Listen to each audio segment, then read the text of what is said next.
दोस्तों, जीवन में जब कुछ अच्छा होता है तो हमें अच्छी बातें याद आती हैं, और जब कुछ बहुत ही भयानक होता है तो हमें भयानक बातें याद आती हैं।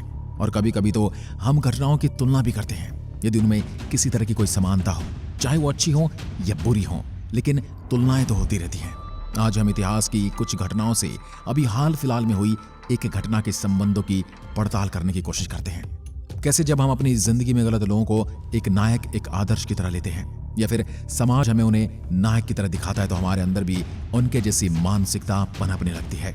इसलिए हमारे समाज में हमारे नायकों को बदलने की आवश्यकता है। वामपंथ और मुगलाई इतिहासकारों ने हमारे इतिहास में ऐसे लोगों को नायक के तौर पर पेश किया है जिन्होंने जीवन भर हिंसा के मार्ग पर चलकर बेगुनाह और बेकसूर लोगों का बेवजह खून बहाया है। आज की वीडियो में हम 3 घटनाओं का तुलनात्मक विश्लेषण करेंगे और जानेंगे इन तीनों घटनाओं में क्या क्या समानता है और किस तरह से ये घटनाएं एक दूसरे से संबंधित भी हैं और क्यों हमें इतिहास के सच को जानना जरूरी होता है। मानता हूं कि इतिहास को देखकर निर्णय नहीं लिए जा सकते, परंतु इनसे सबक लेना बहुत जरूरी है। आज हम इतिहास के 3 दरिंदों और हत्यारों के बारे में बात करेंगे, जिनमें सबसे पहला नाम आता है आफ्ताब पूनावाला का, जिसने मुंबई की एक लड़की को दिल्ली में लाकर उसके साथ क्या किया यह अभी तक आप सभी जान गए होंगे। दूसरा नाम है हिंदुस्तान के तथाकथित शहंशाह कहे जाने वाले बड़े बड़े एक्टर, डायरेक्टर और हमारी युवा पीढ़ी के मन में एक प्रेमी की छवि बनाने वाले अकबर की बात करेंगे। इसके बाद हम करेंगे खिलजी की, और इन तीनों घटनाओं में समानता क्या है यह आपको समझाने की कोशिश करेंगे। दक्षिण दिल्ली के महरौली में हुए श्रद्धा मर्डर केस की चर्चा पूरे देश में हो रही है। श्रद्धा की हत्या उसके ही प्रेमी आफ्ताब अमीन पूनावाला ने की थी। उसके बाद उसके शव के 35 टुकड़े किए और जंगल में फेंक दिया गया। इस वारदात के बाद सवाल उठ रहा है कि आखिर आफ्ताब ने यह सब कैसे किया। मर्डर करने के बाद जब वह शव के टुकड़े कर रहा था तो उसे डर क्यों नहीं लगा?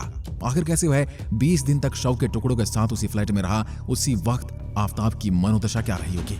कैसे वो खाता पीता रहा और कैसे वह चैन की नींद सोता रहा? इन सब बातों पर चर्चाएं होती रहेंगी और फिर कुछ दिन के बाद एक नई घटना के साथ फिर से ऐसी ही चर्चाएं शुरू होंगी और चाय के कप के साथ ही खत्म भी हो जाएंगी, क्योंकि उसके बाद हमें ऑफिस के लिए देरी जो हो रही होती है। अब हम जानते हैं, इतिहास से जोड़कर आज की घटना को देखते हैं और इसको अलग अलग चरण में हम डिवाइड करते हैं। पहला चरण, इन तीनों घटनाओं में पहले चरण पर अगर आप ध्यान दें तो आपको पता चलेगा कि तीनों ही मानवता के दुश्मन इतना अच्छा बनने की कोशिश करते हैं और ये भी दिखाने का प्रयास करते हैं कि वो औरों से अलग है। जैसे आजकल एक लाइन काफी प्रसिद्ध भी है कि मेरे वाला औरों के जैसा नहीं है। तीनों सबसे पहले यही यकीन दिलाने की कोशिश करते हैं। अब आप देखेंगे कि अकबर इस प्रयास में काफी सफल भी हो जाता है। कई हिंदू राज्यों को अपनी ओर करने में कामयाब हो जाता है। जयपुर राजघराना, महाराणा प्रताप के भाई शक्ति सिंह और भी कई हिंदू राजा, खिलजी भी कई लोगों को अपनी ओर करने में कामयाब हो जाता है और फिर राणा रतन सिंह को युद्ध की चुनौती देता है। राणा रतन सिंह चुनौती स्वीकार कर लेता है। फिर खिलजी राणा के यहाँ खाना खाने की इच्छा जाहिर करता है और मित्रता का हाथ बढ़ाता है। राणा रतन सिंह धूर्त की इस चाल में आ जाते हैं और किले के बाहर आते ही बंदी बना लिए जाते हैं। फिर राणा के बाद रानी की मांग की जाती है। अब आफ्ताब की बात करते हैं कि लड़की जो एक सीधे घर परिवार की है उसको ज्यादा आजाद ख्याल बनकर मिलता है और खुद को इतना अच्छा दिखाता है कि लड़की को यकीन हो जाए कि मेरे वाला सूटकेस वाला नहीं है और ये एक बहुत ही बेहतरीन इंसान है।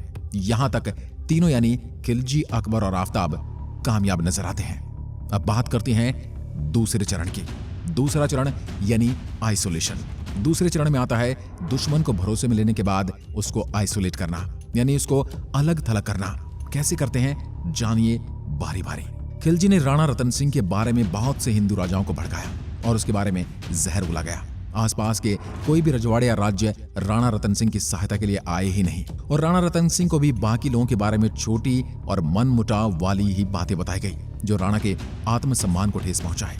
अब राणा की सहायता के लिए कोई तब तक नहीं आएगा जब तक राणा सहायता मांगने न चाहे, और उसके बाद भी सहायता मिले या न मिले इसकी कोई तसल्ली नहीं है। और राणा भी सबसे इतना चिढ़ा हुआ कि शायद वो सहायता मांगने ही न चाहे, यानी कि चित्तौड़गढ़ हो गया आइसोलेट। और खिलजी अब चित्तौड़गढ़ को घेरने के काबिल बन चुका है, क्योंकि बाहर से कोई सहायता करेगा नहीं और अंदर सहायता खिलजी पहुंचने देगा नहीं। अब बात करते हैं अकबर की। अकबर ने भी चित्तौड़गढ़ पर हमला करने से पहले वहां के आसपास के राजाओं को लोभ लालच से अपने को अच्छा दिखाकर, उनका रखवाला बताकर, उनके साथ पारिवारिक रिश्ते बनाकर उनको अपनी ओर कर लिया। अब बारी थी चित्तौड़गढ़ से एक लड़की की मांग की, जो कि चित्तौड़गढ़ के तत्कालीन शासकों और योद्धा परिवारों को बिल्कुल भी मंजूर नहीं थी। अब जितने भी राजा जिन्होंने अकबर से पारिवारिक संबंध या तो सीधे तौर पर कहें कि कन्या देकर अपनी जान बचा रखी थी, वो अब मेवाड़ के राणाओं के सामने अपने को अपमानित महसूस करने लगे और मेवाड़ को भी अपने जैसा बनाने का भरसक प्रयास करने लगे। पर मेवाड़ झुका नहीं। पर मेवाड़ और चित्तौड़गढ़ एक बार फिर अलग थलग हो गया और अकबर अब किले को घेर कर बैठने के काबिल बन गया था। अब अकबर अपनी मांगे मनवाने की स्थिति में पहुंच गया था। अब बात करते हैं तीसरे इंसान की, आफताब। आफताब ने सबसे पहले श्रद्धा को अपने भरोसे में लिया और फिर धीरे धीरे उसके दोस्तों की बुराई उससे करने लगा और दोस्तों को भी कहीं कहीं श्रद्धा का बदलता हुआ व्यवहार जम नहीं रहा था और वो उसको आफताब से दूर रहने की नसीहत देने लगे। पर लड़की पर प्यार का नशा छाया हुआ था, आत्मनिर्भरता का घमंड सर चढ़कर बोल रहा था। उसको भड़काने वाला उसका दुश्मन प्रेमी, जिसे वो सबसे बेहतर इंसान और सबसे जरूरी समझने लगी थी। इस बात ने श्रद्धा के दोस्तों से उसकी दूरियां बढ़ाना शुरू कर दी। धीरे धीरे बात माँ बाप को पता चली तो उन्होंने इस रिश्ते का विरोध किया, पर उनको अपने बालिग होने के और आत्मनिर्भर होने का ज्ञान देकर उसने उनसे भी दूरी बना ली और एक दिन वो सबको पीछे छोड़कर अजगर के बिल में अपने आप को सुरक्षित समझकर उसके साथ निश्चिंत होकर रहने लगी। यानी श्रद्धा की हालत उस चित्तौड़गढ़ की जैसी हो गई थी जिसके बाहर खिलजिया अकबर का डेरा डल चुका था और न कोई बाहर से अंदर आ सकता है और न ही कोई अंदर से बाहर जा सकता है और रिश्ते नातों और मित्रों से बिल्कुल दूरियां बन चुकी थी। तीसरे चरण में है विनाश। अब इस चरण की बात करें तो इसमें सबसे पहले नजर डालते हैं खिलजी पर। उसे जब रानी पद्मिनी उसके हाथ आती नहीं दिखी तो उसने किसी तरह विनाश मचाया। चित्तौड़गढ़ में रहने वाले सभी बच्चे, बूढ़े, औरतों और बाकी के सभी पुरुषों को किले में कैद कर लिया। मतलब चारों ओर से सभी रास्ते बंद कर दिए गए। न कोई रसद वहां आ सकती है और न कोई सहायता बाहर से आ सकती है। अंत में निर्णय लिया गया जौहर का। जितने भी पुरुष थे सबने अपने परिवार के सभी बच्ची, महिलाएं और जो बच्चे 12 साल से कम उम्र के थे उनकी चिताएं उनके सामने ही तैयार की। क्या दशा रही होगी उन महिलाओं की जिनकी सुरक्षा का वचन उस पुरुष ने दिया था। क्या प्रश्न चिन्ह रहे होंगे उन छोटी छोटी बच्चियों की नम आंखों में, जिन आंखों से उनका बाप आंख भी नहीं मिला पा रहा था।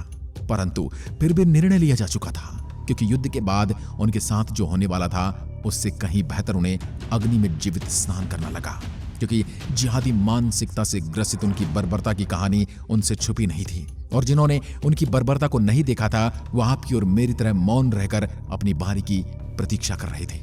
अपने परिवार को जिंदा जलाकर उसके शरीर की धूल को अपने शरीर पर मलकर जिंदा बचे पुरुषों ने भी खुद को मृत घोषित कर दिया था और फिर केसरिया धारण कर अंतिम युद्ध के लिए निकल पड़े और जब तक लड़ते रहे तब तक कि सारे के सारे मारे नहीं गए। अब बात करते हैं अकबर की। उसने किले को घेर कर एक बार फिर जयमल को प्रलोभन दिया कि तुम्हें चित्तौड़ से बड़ी रियासत दे दी जाएगी, मेरी तरफ आ जाओ और अपनी बेटी को मेरे हरम में भेज दो।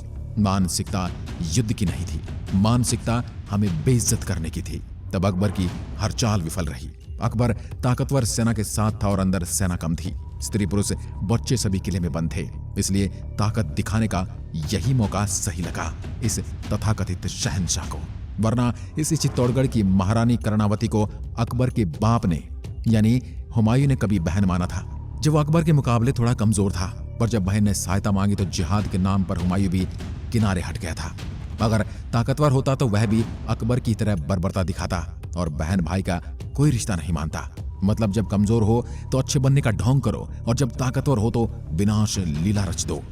कितने लोगों को यह पता नहीं होगा अकबर के कारण भी चित्तौड़गढ़ में जौहर हुआ था। किसी भी सिनेमा में या किसी भी धारावाहिक में यह बताया ही नहीं गया है। हाँ, इस बर्बर इंसान को महान बताने में कोई कसर नहीं छोड़ी गई हमारे बिकाऊ और वामपंथी इतिहासकारों ने। इसके बाद जब लोग भूखे मरने लगे तो यहां भी वही हुआ जिसे इतिहास में जौहर और साका कहा गया है। इस मिट्टी के लाल मिट्टी में मिल गए पर कभी अपनी इज्जत पर आंच नहीं आने दी और कहानी का अंतिम चरण आना भी बाकी है, इसलिए अभी सुनते जाइए। अब विनाश के चरण में आफताब की बात कर लेते हैं। उसने जब श्रद्धा अपने दोस्तों से बात करना बंद कर देती है या फिर उससे अपने दोस्तों से बात करती तो उस पर इल्जाम लगाना शुरू कर दिया, जिससे लड़की प्यार समझकर अपने लोगों से दूर होती चली गई। फिर उसकी आत्मनिर्भरता यानी नौकरी वो भी नहीं कर रही थी। मुंबई जो लड़की का अपना शहर था वहां से उसे इतनी दूर कर दिया कि तत्काल कोई सहायता भी ना पहुंच पाए। और फिर मम्मी पापा के लिए तो उसके मन में इतना जहर भर दिया गया था और कोई परिचित भी ना मिले जिससे वो कभी बात कर पाए। जिस लड़की को आत्मनिर्भरता का घमंड था वो जाता रहा जिनसे उसने रिश्ता तोड़ लिया था उनसे कुछ वह बता नहीं सकती थी। माँ बाप से उसको नफरत सी हो गई थी। अब बिल्कुल वही हाल था जो चित्तौड़गढ़ का साके के समय था। बस फर्क इतना था, वहां मरने वालों को पता था कि वो मरने वाले हैं, पर दुश्मन को भी मार कर मरेंगे। पर यहाँ श्रद्धा बिल्कुल अनजान थी कि उसके साथ क्या होने वाला है। पर आफताब ये सब प्लान कर रहा था। जैसा कि उसने बताया है, उसने भी विनाश लीला रच डाली और लड़की का काम तमाम कर दिया। इसके बाद जो चरण शुरू होता है वो सुनकर आपके रोंगटे खड़े हो जाएंगे। इस चरण को कहेंगे हम बर्बरता।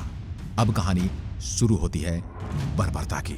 जब खिलजी को किले में राख के ढेर के सिवा कुछ नहीं मिला तो उसने अपने आप को ठगा हुआ पाया, क्योंकि जिस कौम से वो ताल्लुक रखता था उस कौम में उसने कभी अपने अस्तित्व की रक्षा करने के लिए अपनी जान देने वाली स्त्रियों के बारे में कभी सुना ही नहीं होगा, कल्पना तक नहीं की होगी, क्योंकि उसने औरतों को बिकते और खरीदते हुए देखा था। तो उसने सोचा कि युद्ध जीत लेने के बाद पद्मिनी किले के महल में उसका इंतजार कर रही होगी, पर वो शायद भूल गया था ये बलिदान की धरती है, यहाँ सम्मान जान से ज्यादा प्यारा होता है। ऐसा ही कुछ अकबर के साथ भी हुआ। उसे न स्त्री मिली, न धन, न माया, और साथ ही उसकी आधे से ज्यादा सेना भी खत्म हो गई। इसके बाद अकबर ने किले के आसपास के गांव में 30,000 बेगुनाहों की जान लेकर इसका बदला लिया। उसने नरमुंडों के पहाड़ बनाए, और जो न तो युद्ध में थे और न ही सैनिक थे, वो आम नागरिक थे। मरने वालों में बच्चे, औरतें और बुजुर्ग लोगों की संख्या ही ज्यादा थी। ऐसे ही कुछ खिलजी ने भी किया। कहीं भी इतिहास में इस विनाश का जिक्र तक नहीं मिलता। पाठ्य पुस्तकों में तो बस हुमायूं को राखी भाई बताकर बात खत्म कर दी जाती है चित्तौड़ के इतिहास की। इस बर्बरता के बाद किसी की भी आत्मकथा में किसी ने भी थोड़ा भी अफसोस नहीं जताया है। ये काफी है ये जानने के लिए कि वो कितने बर्बर थे। अब वापस आते हैं आफताब पर। इसकी बर्बरता तो इनसे भी कहीं ज्यादा रही है। हाँ, अगर इनकी तरह इसके हाथ में भी ताकत होती तो कुछ और भी ज्यादा करने का प्रयास करता। अपनी प्रेमिका जो उसके भरोसे सब कुछ त्याग कर उसके साथ रहने आई थी, उसको न सिर्फ मारा बल्कि उसके बाद भी उसका दिल नहीं कांपा। वो एक बार भी रोया नहीं और किसी को इस अपराध के बारे में कुछ नहीं बताया। उससे रत्ती भर भी अपने किए पर पछतावा नहीं था। जिस लड़की से उसने इतने वादे किए थे, चांद तारे तोड़कर लाने के वादे किए थे, उसके शरीर को ऐसे काटा जैसे कोई सब्जी काट रहा हो। उसके 35 टुकड़े किए और फिर उन टुकड़ों के साथ 22 दिन तक रहा और उन्हें एक एक करके फेंकता रहा। न खिलजी को अपने किए पर अफसोस था और न ही अकबर को और न ही आफताब को अफसोस है, जो कि अपनी स्टेटमेंट में बता चुका है। ये वीडियो बनाने का मकसद किसी की भावनाओं को ठेस पहुंचाना नहीं है, बल्कि अपने आसपास हो रही ऐसी घटनाओं को देखकर सीख लेने के लिए प्रेरित करना है। जब कोई आपसे अपनों से दूर होने के लिए कहे तो दिमाग में घंटी बज जानी चाहिए। जब आपके अपने दोस्त आपको सचेत करें तो आपके दिमाग में घंटी बज जानी चाहिए और उनसे ज्यादा बात करनी चाहिए, ताकि वो आपको समझा सके, न कि उनसे बात करनी बंद कर देनी चाहिए। जब अपने दोस्तों और अपने परिवार से आप बात करना बंद करते हैं तो आप अपने विनाश के द्वार खोल रहे होते हैं। आपके माँ बाप से बेहतर लोग आपको इस दुनिया में कहीं नहीं मिलने वाले। उनकी बातों को सिर्फ सुनना ही नहीं है, बल्कि उनकी बातों को गौर से समझना भी चाहिए। अपनी पढ़ाई लिखाई, आज़ादी और आत्मनिर्भरता को आप अपने पर हावी नहीं होने देना चाहिए, नहीं तो आपके 35 टुकड़े किसी फ्रिज की बोतल के पीछे अपने फेंके जाने का इंतजार कर रहे होंगे। अगर आज की इस वीडियो से एक इंसान या हमारी एक बच्ची भी अगर शिक्षा लेती है तो मैं अपना प्रयास सफल समझूंगा। जय हिंद, जय भारत।